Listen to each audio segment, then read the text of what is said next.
Томуу төс төвчин тандалтын 47 хоногийн байдлаар бол амбулаторийн үйлчилгээний 4.3% эзэлж одоо харьцангуй намжуул байдалтай байгаа боловч лабораторийн шинжилгээгээр томоогийн А хүрээний вирус, Б хүрээний вирус, за бусад одоо иж томоогийн вирус бол эргэлдэж байна. За энэ утгаараа бол ялангуяа бага насны хүүхдүүд уушгины одоо замын хүндрэл одоо үүсэх ийм магадлалууд одоо эрсдэл бол үүсэж байна. Ийм учраас одоо албан байгууллагууд нийгмийн ухамсарлынхаа хүрээнд нийгмийн хариуцлага одоо ухамсарлан энэ одоо эрүүл мэндийн салбарын ажилчтайгаа хамтран одоо томоо төс төвчний улирлыг аль болохоор одоо хохирол багтай даван туулахыг одоо бид нар бас уриалж эрүүл мэндийн яамнаас бол уриалга гаргасан байгаа. Тэгэхээр уриалгын гол утга нь бол нэгдүгээрт ажилчин албан хаагчдынхаа одоо эрүүлжүүлэх, чирэгжүүлэх ийм арга хэмжээ зохион байгуулах. За хоёрдугаарт нь одоо өдрийн цайны үеэр тодорхой хугацаагаар бол бас одоо витамин С-гээр баялаг, арс, чацарган зэрэг одоо зүйлээр бол бас албан хаагчдаа одоо хангах.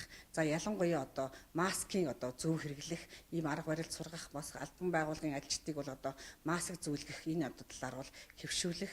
За мөн одоо энэ эрүүл мэндийн сургалт сурталчилгаа одоо ашиглах, ялангуяа одоо эрүүл мэндийн яамнаас гаргаж байгаа аргачлалын дагуу одоо цэгэн илэлгүүдийг хийж ажилтныхаа одоо дархлааг сэргээх зэрэг ийм одоо арга хэмжээнүүдийг бол одоо хамтран хэрэгжүүлэх юм бол бид нар бас томоо төс төвчнийг эрсдэл багтаа даван туулахад одоо боломжтой гэж бид өнөөдөр үзэж байгаамаа. Ингээд та бүхнийг бол эрүүл мэндийн яам, эрүүл мэндийн байгууллагатай хамтран ажиллахыг одоо уриалж байна.